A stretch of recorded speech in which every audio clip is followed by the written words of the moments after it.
Hello and welcome to the Tomcast After Hours. I'm Tom, president and dictator for life of 515comics.com.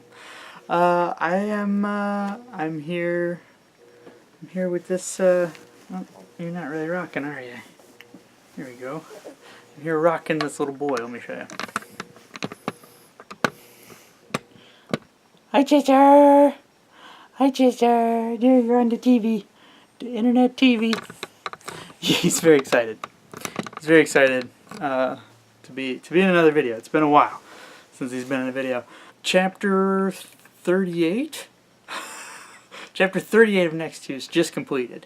And from this point on, I want to go ahead and put in like a spoiler warning thing. Because I want to make videos kind of talking about chapters as I complete them.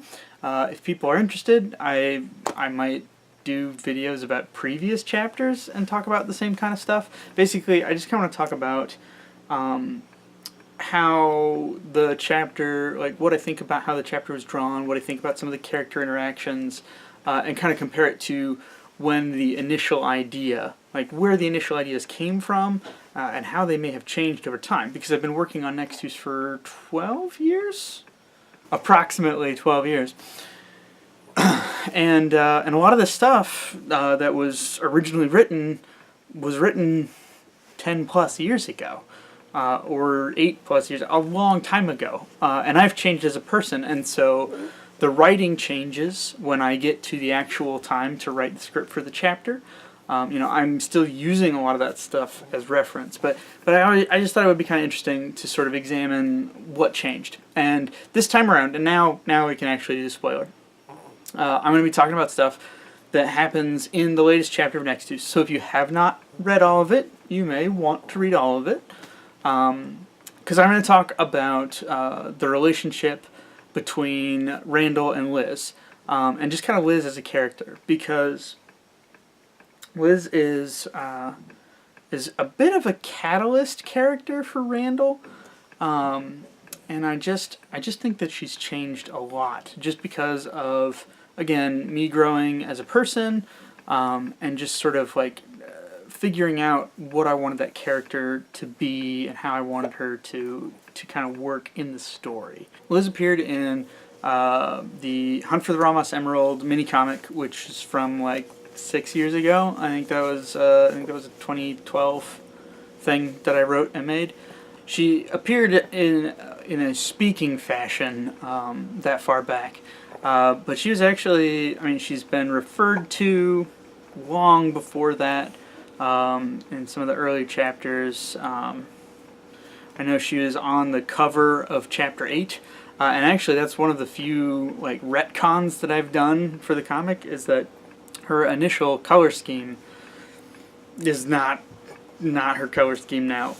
Maddie actually came up with a color scheme for it. He was working on coloring a version of the Hunt for the Ramos Emerald, and I liked the colors that he picked for Liz and that.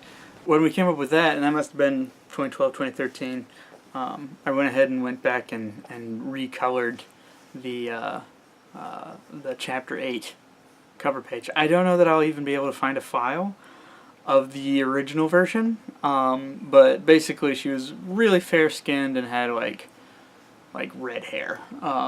So yeah, bit of a shift.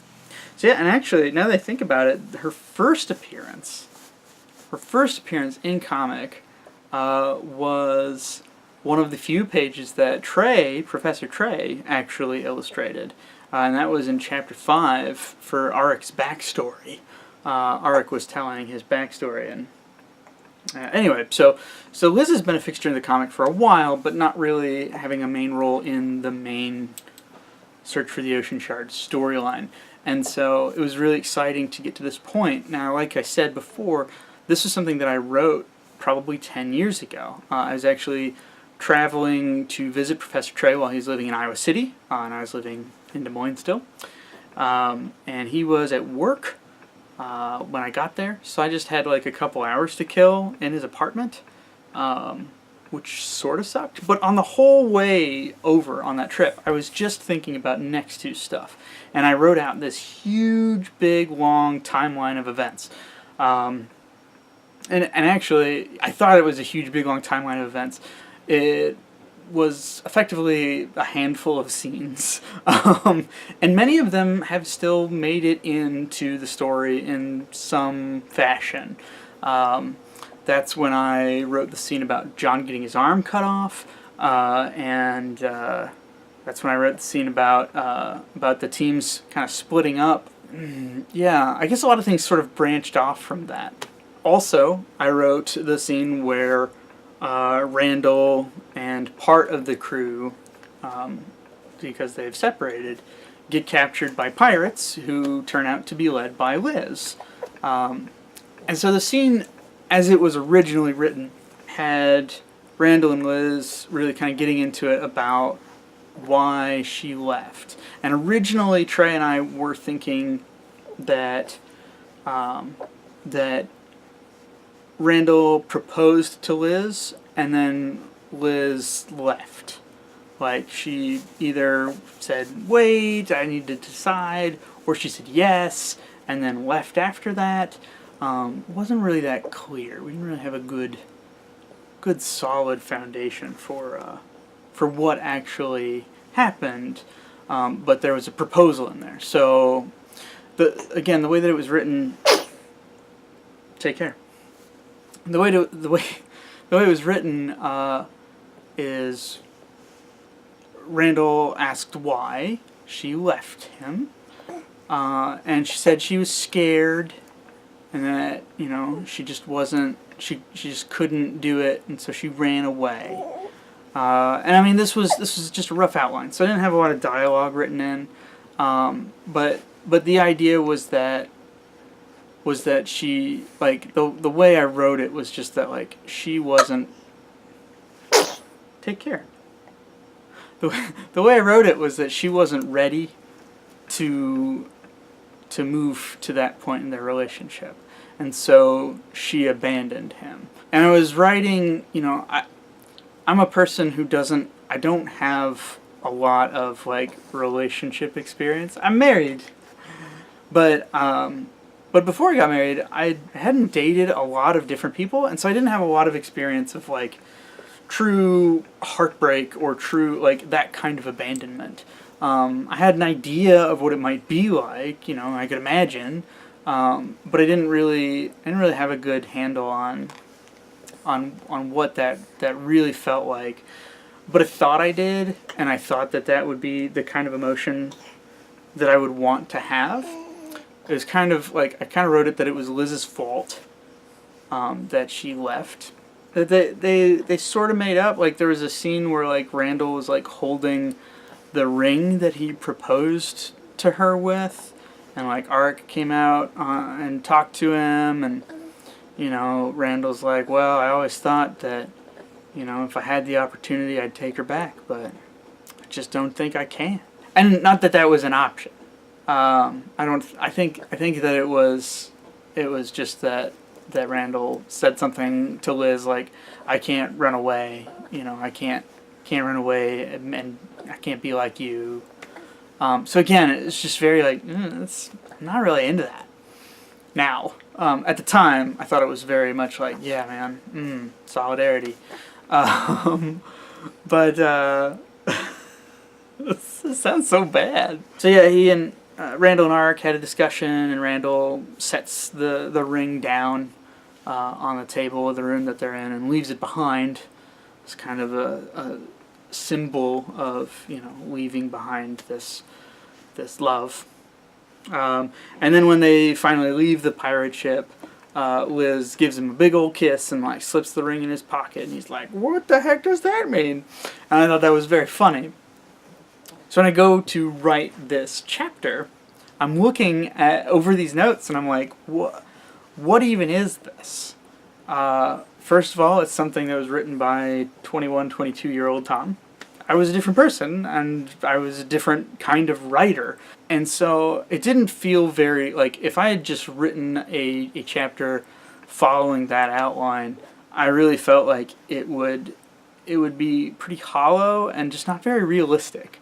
It didn't feel like the way two people who had been so in love would kind of reconnect. When I rewrote it and came up with a final script, I really tried to think more about, it's not about whose fault it was, it's just about the feelings that they felt and that they are still feeling. It wasn't that Randall proposed to her and she left. It was that Randall was trying really hard to keep her around. He knew that she didn't like to stay in one place. He knew that she needed adventure and excitement. That's what he thought she wanted.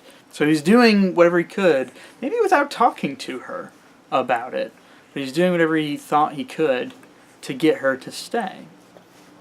And we find out that she had this other life, essentially, this other obligation that she was just kind of bound to go back to.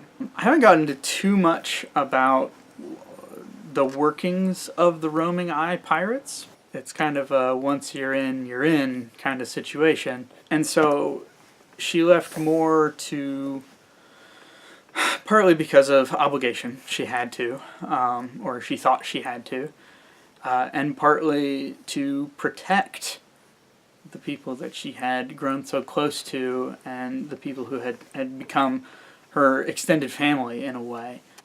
If the pirates were to have captured Randall and his treasure hunting crew back in the day when they were a really big deal and they were household names, they wouldn't have been nice to him. And they would have expected Liz to help in the kidnapping and ransoming and what have you.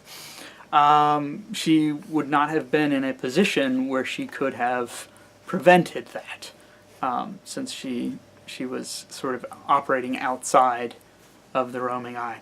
I wanted it to be a little bit more like undercover from one syndicate to another or something, and she grew to really appreciate these people and didn't want anything bad to happen to them, and she kind of knew that trouble was following her around for these people that she was with. So it wasn't so much a selfish thing or I don't know that I really can process these emotions. It was a very sad and tragic thing that she realized at some point that she couldn't stay and that she was playing bad odds by staying, and she was putting people in danger. And that seemed like a much more interesting dynamic. And then their conversation changed because of that. So their conversation, again, really focused more on how they felt when they parted ways and how they feel now. They both admit that they still have strong love for one another.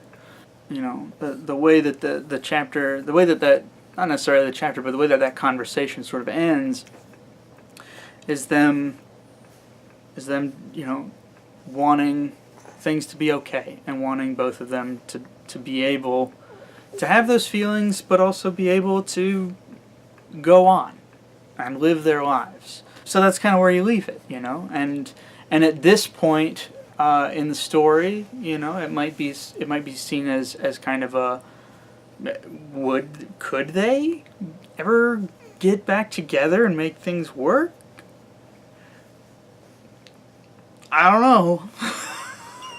Writing that and coming up with a different take on something that I knew was going to be a pretty emotional scene, and would have, you know, would kind of tie up a lot of the seeds and the callbacks throughout the story, because Liz has been referred to many times throughout the comic, and so I thought it was really cool to finally like get to a scene where, oh hey, here's this person that we keep referencing, and here's let's dig into the relationship and kind of the hold that she has on Randall, and kind of figure out what that's all about and what he's feeling. And we're not done with that, because he's still on the ship with her, so we're gonna see what happens. In addition to writing that and seeing a different thing in my mind, a different picture in my mind of what that scene would look like. Because for so long, I just had that same idea of what I wrote 10 years ago, of what it was going to look like. And so now I rewrote it, and now I have to imagine a totally different scene with totally different kind of emotions. And another thing that I made sure to do in this chapter is, with the introduction of Titus as a third character who knows Liz now, who can speak about who Liz is and what Liz has been like, I kind of got to explore a little bit more of her backstory, which wouldn't have made sense to do with the conversation between she and Randall. So I got to draw a lot of Liz in this last chapter, and it was great. She's a super fun character to draw. Character designs by Trey Peterson in that very original drawing, and also by my buddy Kyle X, a robot sent back from the future to give me good ideas. It was cool to get to draw her a lot, and it was also really neat to see. Nextuus is a story that I've always wanted it to have a bit of everything. You know, it's the comic that I wanted to see exist. And I like action, adventure, comedy, drama. And so this is more of a dramatic scene. And it was very interesting to draw that. It's been a while, I feel like, since I've had a really like emotion-driven scene, and so it was a challenge to draw because I don't often draw stuff like that, but it's very satisfying. I know that there's a concept of vent art, where an artist might create something just based on emotion that they kind of want to express, that they want to get out. And I don't know that I really had that feeling of like, I need to get this out. But it was still cathartic in a way. There's not really, again, there wasn't any feeling of like lost love or anything that I was really drawing from, but just rather raw emotion in general. And it did feel very good to kind of get that put down on paper, and it's very interesting to look back on it and think about the feelings that I had while I was writing it and while I was drawing it. I guess that's where I'm going to leave it off for now. Like I said, I might do this for future chapters as well. And I might actually, if people are interested, I might go back and talk about other chapters. If you have any questions about anything I talked about today, or about my writing process, or about this latest chapter in Nextuus, or if you'd like to request that I do kind of a talk through or breakdown of a previous scene or chapter, please let me know anywhere I post this video. Thanks as always for watching. I hope this didn't end up being as long as the recording says it is. And you keep your stick on the ice.